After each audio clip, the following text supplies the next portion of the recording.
I have been waiting for this one. Avengers Age of Ultron, my second most anticipated movie for the year. In any other year, it would definitely be number one, but we'll get to that movie sometime in December. You know which one I'm talking about. But this time, it's all about Avengers Age of Ultron.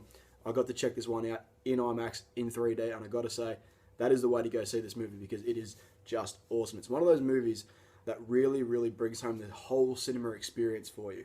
There's a lot of movies out there these days that you just, you could see it on Blu-ray, you could see it at home and it'd be fine, but this movie is one you got to go check out in the cinema, and if you can, check it out in IMAX in 3D because it is kick-ass. But right now, let's kick on with the review for Avengers Age of Ultron. This movie kicks on right after the events of Captain America the Winter Soldier, so S.H.I.E.L.D. has disbanded and the Avengers are out there trying to take down the last remaining sort of pockets of Hydra all around the world.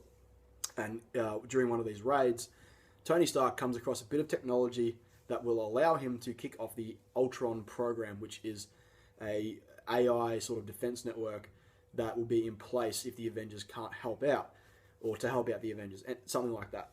But then basically from that we get our villain Ultron, and I'll get to him in a sec.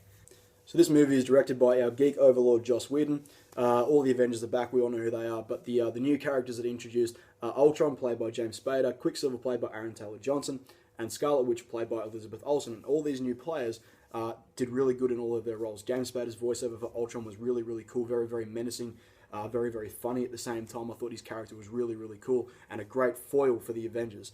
The other two, the twins, as they're being called, not mutants, they're enhanced or whatever the term for them is in this universe, were really, really good. Quicksilver, probably not as cool as the Quicksilver from Days of Future Past, but still he had some really, really cool moments. I really enjoyed him. And as for Scarlet Witch, I think Elizabeth Olsen did a really, really great job playing Scarlet Witch, and she's sort of the catalyst that sort of kicks off the whole need for the Ultron program, because she implants all these ideas in and visions inside the Avengers' heads, and it sort of has them all really, really worried about the future and what the Earth is going to be like if these guys fail at their mission. The action set pieces in this movie are phenomenal. They really sort of up the ante from Avengers and a lot of the other standalone Marvel movies we've had since the Avengers. The opening scene, of course, is really, really cool. You get that hero shot of all the Avengers coming across the screen together in slow-mo. It's really, really cool. And then the final, obviously the big final action scene, very, very cool. The idea, the villain's final plan is very, very original, something I hadn't really seen before.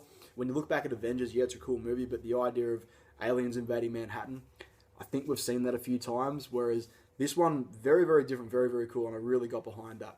But where this movie really shines is the action set pieces are cool, but it is the chemistry between these characters and the relationships that develop, and the new relationships and the old relationships, how the dynamic between all the Avengers has changed somewhat since the first Avengers, and you really get to see them work cohesively as a team, and you get a lot more backstory to a lot of these characters, especially Hawkeye.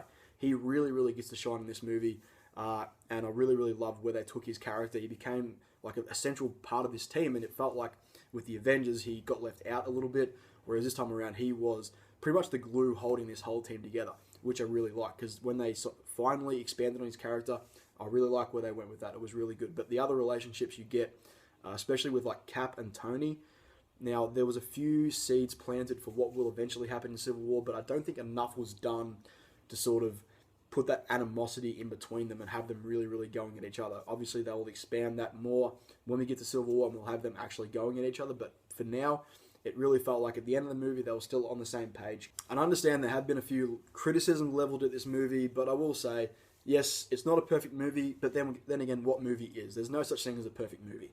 For what it was, this movie was awesome.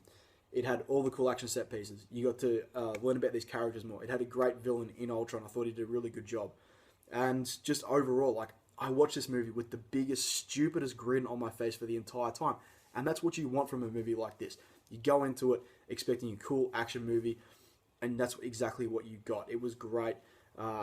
Can't recommend it enough. Definitely go and check it out, because it is definitely going to be the movie of the summer. Nothing I can see is going to top this. It's Avengers. They're back to their best. I think Joss Whedon did a great job. All the actors, old and new, were great in their roles. And yeah, like I said, you're going to sit there for 2.5 hours with the biggest, stupidest smile on your face, and you're going to love every goddamn second of it. So guys, have you seen Avengers Age of Ultron? If you have, let me know what you thought in the comments below. And as always, I'll catch you in the next one.